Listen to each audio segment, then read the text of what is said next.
Today is May 31st, 2026, day 92 of the Iran and United States standoff. And somewhere in the Gulf of Oman right now, a cargo ship called the MV Leon Star is sitting dead in the water, engine destroyed, drifting without propulsion in the middle of one of the world's most strategically watched bodies of water. The Leon Star is not drifting because of a mechanical failure. It is not drifting because of a storm. It is drifting because the captain of that vessel received 23 separate warnings from the United States military telling him that his ship was violating the naval blockade of Iran, that it was on a course heading directly toward an Iranian port, and that it needed to change course immediately. 23 warnings. Not one. Not two. Not a handful of radio calls that might have been missed in the noise of a busy maritime radio environment. 23 documented, formal, progressive warnings issued through every available communication channel over the course of a night, giving the Leon Star's crew every possible opportunity to comply before the American military ran out of patience and options. The crew did not comply.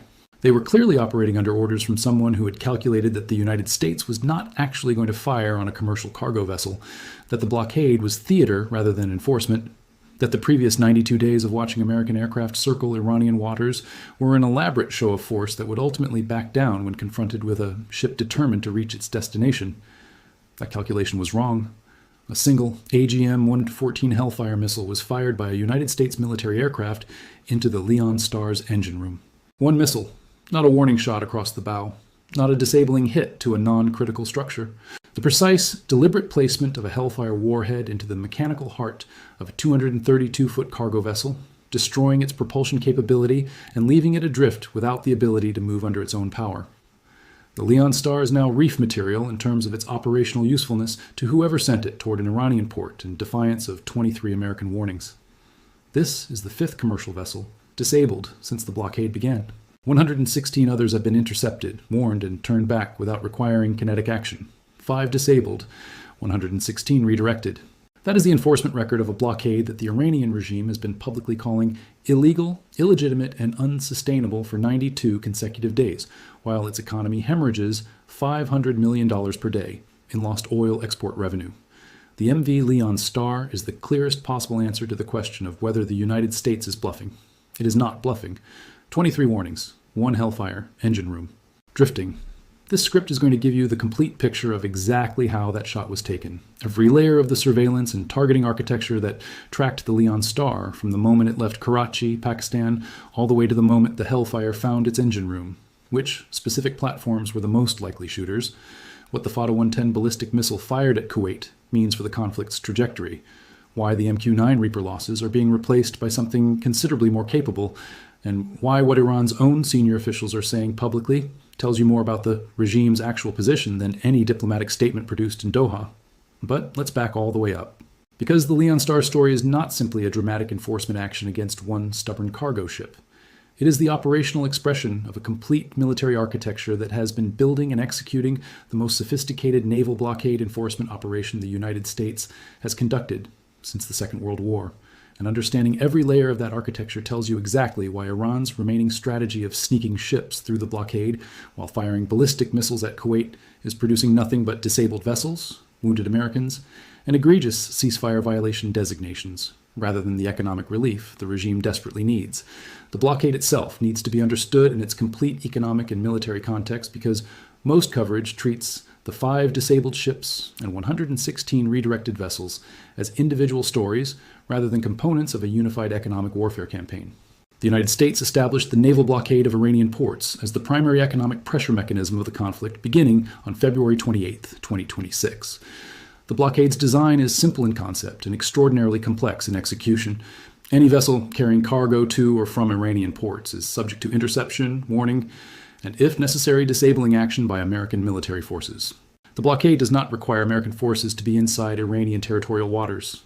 It operates in international waters, where American naval and air forces have complete legal authority to intercept vessels bound for a country that the blockade designates as the target. The economic mathematics of the blockade are what have made it the most powerful tool in the entire American strategy. Iran's economy runs on oil. Oil exports fund the IRGC's entire institutional structure, its military operations, its internal security apparatus, its international proxy network, and the basic governance functions that keep the regime's loyalty relationships intact. The blockade prevents those oil exports from happening at the normal rate by making every tanker captain and every cargo company calculate the risk of attempting an Iranian port call against the near certain outcome of interception, warning, and potential disabling action. 116 vessels that turned back without being disabled are 116 cargo loads of goods and 116 tanker loads of oil that did not reach or leave Iranian ports. Multiply that by the average cargo value and the oil export revenue per tanker, and the cumulative economic impact of the redirected vessels alone runs into billions of dollars beyond the $500 million per day figure. The 5 disabled vessels, including the Leon Star, are the enforcement data points that make the threat credible for every captain who is considering whether to test the blockade. The Leon Star proved that testing the blockade after 23 warnings produces a hellfire in your engine room. That knowledge is now part of every maritime calculation in the Gulf of Oman and the waters leading to Iranian ports. Now let me give you the surveillance stack that tracked the Leon Star from the moment it departed Karachi, Pakistan, because the targeting chain that ended with a hellfire in the engine room began long before the first warning was issued, and understanding every layer of it reveals why the American military's claim to own the airspace, the surface, and below the surface of these waters is accurate rather than rhetorical. The top of the surveillance stack in this engagement is the MQ-4C Triton, which is the United States Navy's maritime surveillance variant of the RQ-4 Global Hawk high-altitude long-endurance drone. The Triton operates at above 50,000 feet and is equipped with the ANN-ZPY-3 multifunction active sensor radar system. Here's the number that captures what the Triton does in terms that make it operationally vivid rather than technically abstract. A single Triton sortie can cover more than 2.7 million square miles of ocean simultaneously with its radar and sensor package. 2.7 million square miles.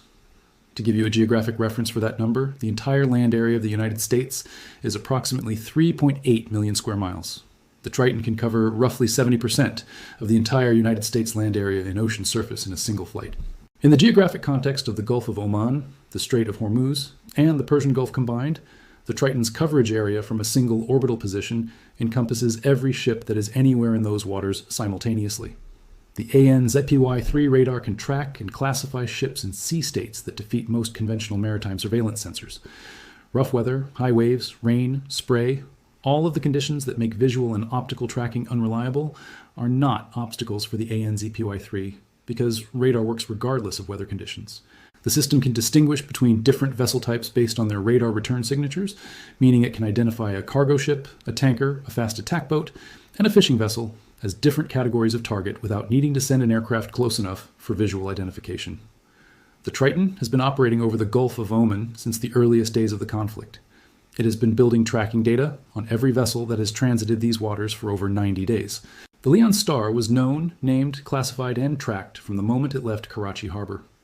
The crew had no idea they were being watched from stadium altitude. Every course change the Leon Star made from Karachi to the Gulf of Oman was logged. Every communication the ship transmitted was collected. Every speed adjustment, every heading change, every moment of the Leon Star's transit was recorded in a targeting database that updated continuously as the ship made its way toward what its captain apparently believed was an Iranian port he could reach if he just ignored enough warnings. The second layer of the surveillance stack below the Triton is the F-35C Lightning II operating its AN-APG-81 AESA radar in maritime targeting mode. The F-35C has a fused sensor suite that combines data from multiple sensors into a single coherent picture that gives the aircraft extraordinary situational awareness about everything in its operational environment. In maritime targeting mode, the F-35C can designate specific points on a ship's hull at standoff distances that keep the aircraft well outside any detection capability that a commercial cargo ship possesses. A cargo ship has no radar system that can see an F-35C operating at the standoff ranges the aircraft uses for maritime surveillance. The Leon Star's crew had no ability to detect that an F-35C was observing them, building a precise targeting picture of their vessel's dimensions and internal structure, and passing real-time targeting data to the shooter platform that would eventually deliver the Hellfire. Think of the F-35C as the targeting quarterback in this engagement. The Triton builds the strategic picture that covers the entire ocean surface. The F-35C takes that picture and develops it into a precise targeting solution that identifies the specific point on the specific vessel that the shooter needs to hit. The engine room. Not the deck, not the bridge, not the cargo hold. The engine room, because disabling a ship's propulsion stops it without sinking it, without killing the crew, and without creating the environmental damage that a sinking cargo ship would produce. The precision of that targeting solution, identifying the engine room specifically on a moving 232-foot vessel, is the product of the F-35C's fused sensor suite, working the problem and passing the solution to whoever fired the hellfire. Now let me give you the underwater dimension of the surveillance architecture, because pinching this blockade enforcement from above the water and below the water simultaneously is what makes the American military's claim to own all three dimensions of this operational environment credible rather than theoretical. The DARPA Manta Ray is Northrop Grumman's extra-large autonomous undersea vehicle, a program that has been in development specifically to provide persistent undersea surveillance capabilities in contested maritime environments. The Manta Ray is designed to operate on a timeline of weeks to months underwater, hibernating on the ocean floor when not actively needed, and waking up on command to conduct surveillance, collect intelligence, and potentially deliver strike payloads against undersea targets. It is named for its shape, which resembles the Manta Ray's flattened body plan, optimized for efficient movement through water. It is not confirmed in the Gulf of Oman theater, but its operational capabilities are precisely matched to the surveillance requirements of sustained undersea monitoring in a maritime environment where the target nation has submarine capabilities and mine-laying operations that surface surveillance assets cannot fully observe.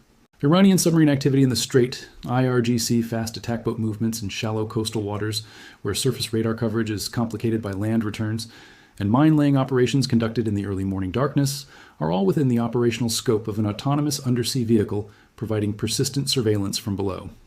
Lockheed Martin unveiled an additional capability in February 2026 called the Lamprey, a fully autonomous submersible designed to hitch a ride on a host vessel and then deploy independently to conduct surveillance operations in areas that surface assets cannot approach without detection risk. The Lamprey can be carried to an operational area aboard a destroyer, a submarine, or another platform and then released to conduct independent surveillance. It maintains its own autonomous navigation, its own sensors, and its own communication links with the surface or satellite relay systems. The combination of the Triton providing 2.7 million square mile radar coverage at 50,000 feet, the F-35C providing precise targeting designation at standoff range, the Manta Ray providing persistent undersea surveillance of the ocean floor and subsurface environment, and the Lamprey providing autonomous close-range undersea observation creates a surveillance architecture that covers every dimension of the operational environment, from the seafloor to the stratosphere simultaneously. There is no depth, altitude, weather condition, time of day, or level of emissions control that allows a vessel to move through these waters without being observed, tracked, classified, and if necessary, engaged. Now let me give you the specific shooter platforms and why each one is a candidate for the Leon Star engagement, because understanding which platform most likely fired the hellfire tells you something specific about how the American military is configuring its enforcement posture in the Gulf of Oman theater. The highest probability candidate based on its confirmed presence in the operational area is the AH-1Z Viper attack helicopter operated by the United States Marine Corps. A Marine Corps AH-1Z Viper was photographed conducting maritime operations in the CENTCOM area of operations on May 17th, exactly 2 weeks before the Leon Star engagement. That photographic confirmation of the Viper's presence in the specific theater where the engagement occurred is the single most direct evidence pointing toward the AH-1Z as the shooter. The Viper is a formidable maritime attack platform. It carries up to 16 Hellfire missiles on its weapon stations, which provides enormous engagement capacity for a single aircraft. 16 Hellfires means the Viper can disable or destroy multiple targets in a single mission without returning to reload. The helicopter operates from amphibious assault ships, which are the large deck vessels that the Marine Corps deploys with its Expeditionary Force elements. Those ships have been in the Gulf of Oman throughout the conflict, and the Marines operating from them have been conducting maritime patrol operations continuously. The Viper's FLIR targeting pod, the forward-looking infrared system that provides the pilot and weapons officer with precision targeting imagery, is accurate enough to designate a specific compartment inside a moving ship's hull at standoff range. Designate a specific compartment, not the general area of the ship, the specific compartment, the engine room. That level of precision is what produced the single Hellfire placement that disabled the Leon Star without sinking it or killing its crew. The AH-64 Apache is the second candidate. The Apache has been flying armed patrols over the Gulf of Oman theater since April 2026, with multiple photographic confirmations of its presence in the operational area. The Apache carries Hellfire missiles on its external weapon stations and operates with the Longbow radar system that provides target detection and engagement capability in day, night, and adverse weather conditions. The third candidate is the MQ-9 Reaper drone. The Reaper has been operating continuously over the Strait of Hormuz and the Gulf of Oman throughout the conflict, carrying AGM-114 Hellfire missiles and conducting both surveillance and strike missions. The Reaper's ability to loiter for 27 hours at 50,000 feet means it can track a ship from the moment it appears on the surveillance picture until the moment the engagement decision is made and executed without any gap in coverage. A Reaper that has been tracking the Leon Star since it left Karachi could have maintained continuous surveillance of the vessel for the entire transit time and executed the engine room shot without any handoff between platforms. Now let me give you the Hellfire missile itself in the detail that explains why a single shot into the engine room is the optimal enforcement action, rather than a more dramatic or destructive engagement. The AGM-114 Hellfire is a laser-guided or radar-guided precision air-to-ground missile that was originally developed for anti-armor operations. Its name comes from its original design purpose, helicopter-launched fire and forget. The missile weighs approximately 100 pounds and carries an 18-pound warhead in the basic anti-armor variant, with heavier warheads available for different target types. The Hellfire's guidance system allows the firing platform to designate a specific target point with a laser, and the missile homes on the laser spot with extreme precision. The combination of precision guidance and a relatively small warhead makes the Hellfire one of the most useful weapons in the American military's inventory for precision strikes against specific targets, where minimum collateral damage is required. Firing a Hellfire into a cargo ship's engine room rather than hitting a more prominent external feature of the vessel is a deliberate choice that reflects specific operational objectives. The engine room houses the ship's main propulsion machinery, the diesel engines or turbines that turn the propellers and move the ship through the water. Destroying the engine room stops the ship from moving without sinking the vessel. The hull remains intact, the cargo remains aboard, the crew remains alive. The ship sits where it is until a tow vessel arrives or someone decides to board it. This is the most controlled, most proportionate, most legally defensible form of disabling action available to the American military against a commercial vessel that is violating the blockade. It sends the message, which is that the blockade will be enforced with kinetic action, while minimizing the consequences of that enforcement to the level strictly necessary to stop the ship. One Hellfire. Engine room. Drifting. The message delivered. The crew alive. The cargo intact. And every other captain watching the situation now knows exactly what 23 warnings followed by continued noncompliance produces. Now let me give you the Fatah 110 ballistic missile attack on Ali Al Salem Air Base in Kuwait, because this specific incident, which has been significantly underreported in the current news cycle relative to the Leon Star story, is actually more operationally significant in terms of its direct effects on American military capacity and personnel. Iran fired a Fatah 110 short-range ballistic missile at Ali Al Salem Air Base in Kuwait. This is the home of the 386th Air Expeditionary Wing, one of the most critical American logistics and air operations hubs in the entire theater. Kuwaiti air defense intercepted the missile. The intercept was successful in destroying the incoming ballistic missile before it reached its target. But ballistic missile interceptions do not eliminate all consequences of the launch. When an interceptor destroys a ballistic missile in flight, the missile's debris continues on a ballistic trajectory. The fragments, some of which are substantial pieces of the missile's structure, rain down across the area below the intercept point. The falling debris from this specific intercept wounded approximately 5 Americans at Ali Al Salem, including active-duty military personnel and contractors. It also struck and destroyed one MQ-9 Reaper drone that was parked on the ground at the base and severely damaged a second Reaper. Each MQ-9 Reaper cost approximately $30 million. 2 Reapers damaged or destroyed in a single ballistic missile debris event represents $60 million in damage to American surveillance and strike capacity from a single Iranian launch. General Atomics, the manufacturer of the MQ-9 Reaper, halted primary Reaper production last year as it transitions to a more advanced successor system. This means that the damaged Reapers cannot simply be reordered off the current production line because the production line has already shifted to the next platform. Over 20 MQ-9 Reapers have been shot down or destroyed during the 92 days of this conflict, according to various reports, which means the Reaper fleet in theater has been meaningfully reduced from its pre-conflict strength, and the pipeline for replacements is constrained by the production transition timing. This is operationally significant because the MQ-9 provides the persistent surveillance and strike loiter capability that has been essential for tracking and engaging the IRGC's mine-laying boats, fast attack boats, and drone launch operations throughout the conflict. Fewer operational Reapers means reduced persistent surveillance coverage over the areas where the IRGC has been most active, which is exactly the outcome the Iran military operations are designed to produce. Now let me give you the Anduril Fury drones and why it represents the most important single capability transition happening in the American military's unmanned aircraft portfolio right now. Because the Fury is not simply a replacement for the Reaper that fills the same operational role with better specifications.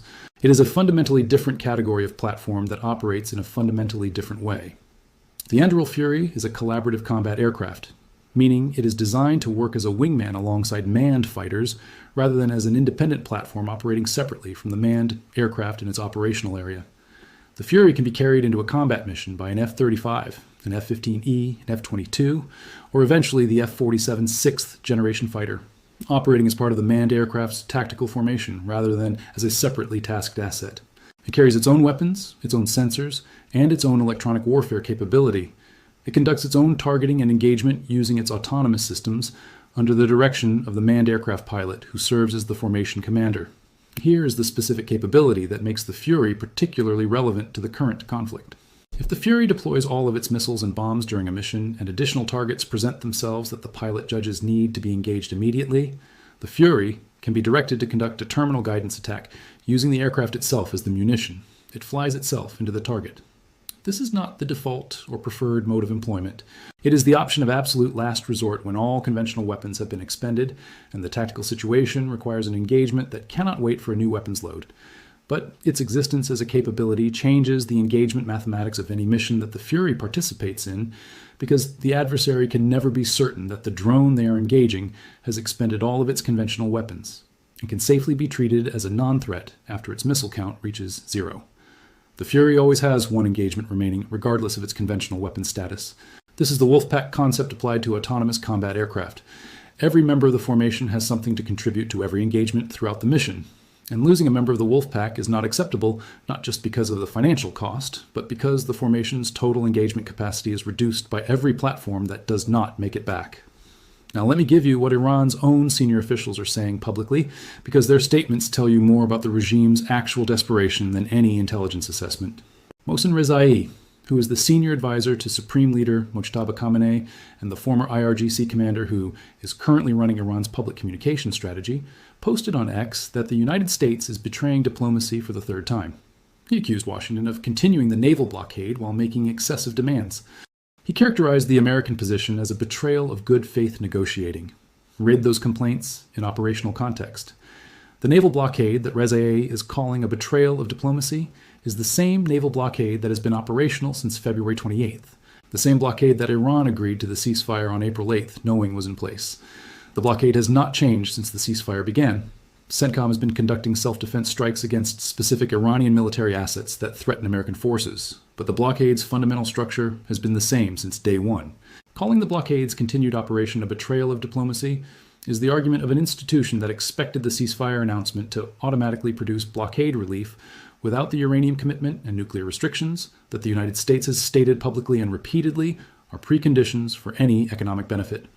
The excessive demands that Rezai is complaining about are Besant's 3 red lines: turn over the uranium, abandon the nuclear weapons program, and open the strait for free navigation. Those demands were stated publicly at the White House podium. They have not changed. They are not new demands introduced as a betrayal of a previous agreement. They are the same conditions that have been on the table since Besant articulated them. The most significant and underreported element of the current diplomatic picture is that President Trump stated in a recent interview that Iran has agreed not only to not build nuclear weapons, but also to not buy nuclear weapons. This is a meaningful diplomatic development.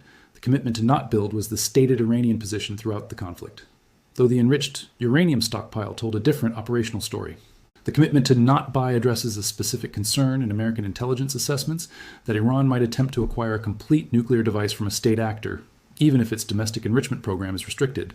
The inclusion of not buy alongside not build suggests that the framework's nuclear provisions are more comprehensive than a simple enrichment moratorium, and that the American negotiating team succeeded in closing the acquisition pathway, as well as the domestic production pathway. This is real progress. It is not a signed deal. It is not the uranium disposed of. But it is a specific and meaningful commitment that goes beyond what Iran has publicly acknowledged previously. Now let me give you the Israel Beaufort Castle seizure and its implications for the broader regional picture. Israeli troops seized the 900-year-old Beaufort Castle and its strategic ridge in southern Lebanon. This is the same medieval fortress that the IDF last held during the First Lebanon War in 1982. Israeli Defense Minister Katz confirmed that the troops are staying permanently as part of Israel's new security zone in southern Lebanon. Beaufort Castle sits on a commanding ridge with observation and fire control over a significant area of southern Lebanese terrain, including the approaches toward Israel's northern border communities. For the IRGC and for the Iran deal negotiators, the permanent Israeli seizure of Beaufort Castle is a direct complication because Iran has been attempting to include cessation of Israeli military operations in Lebanon as part of the regional peace framework connected to the Iran deal memorandum of understanding. Israel permanently occupying Beaufort Castle as part of a new security zone while those negotiations are ongoing is Israel's operational answer to that Iranian demand. The Lebanon front is a separate conflict with separate military objectives that Israel is pursuing on its own timeline, regardless of what happens in Doha. Iran cannot trade Hormuz for Lebanon because Israel is not a party to the Hormuz deal and is not accepting Iranian demands about Lebanon through the channel that Araghchi is negotiating in. Now, let me give you Russia's Romanian apartment building drone strike because this is the most significant NATO-related incident of the entire conflict period. A Russian Shahed-style drone violated Romanian airspace and struck a residential apartment building in Galati, injuring 2 people. This was the 28th drone incursion into Romanian airspace since the conflict began. The first 27 did not result in physical damage to Romanian territory on the ground. The 28th did. NATO's counter-drone response failed to intercept this specific drone despite 27 previous incursions that should have informed, refined, and improved the defensive protocols. The American ambassador to NATO responded with the statement that the alliance will defend every inch of NATO territory. Russia's response came from former President Medvedev, who told European nations to shut up and describe them as direct participants in the war. The operational lesson from the 28th incursion being the first to cause physical damage to Romanian territory is that current NATO counter-drone protocols along the Romanian border area have a gap that Russia has now exploited to produce physical damage to a NATO member state's civilian infrastructure. Closing that gap requires the deployment of high-powered microwave area denial systems and acoustic sensor networks of the type that Ukraine's Sky Fortress initiative deployed at Prince Sultan Air Base in Saudi Arabia, along the border areas, where Romanian territory is most exposed to drone drift from Ukrainian theater operations, targeting Russian logistics. Here is the complete strategic picture of May 31st, 2026. The MV Leon Star is drifting in the Gulf of Oman after 23 warnings and 1 Hellfire proved definitively that the blockade is not theater.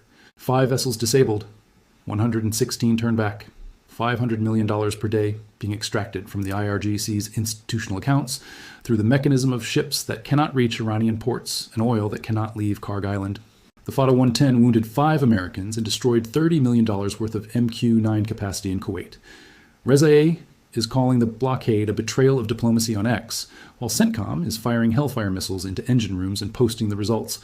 Trump says Iran agreed to not build or buy nuclear weapons, which is genuine progress toward the framework that no dust, no dollars requires. Israel seized Beaufort Castle permanently.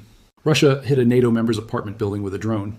And the Iranian regime, whose troops are not being paid, whose police are not reporting for work, whose Karg Island storage is overflowing, whose currency is in free fall, and whose supreme leader is communicating through human couriers from an underground bunker, is describing its situation as a diplomacy betrayal, rather than an economic and military catastrophe that gets worse by $500 million every single day. The deal is not signed. The Leon Star thought the blockade was a bluff. 23 warnings and 1 Hellfire later, the Leon Star is drifting. Iran has been warned 92 times that the blockade stays until the deal is certified and signed. The warnings are running out. The Hellfires are not.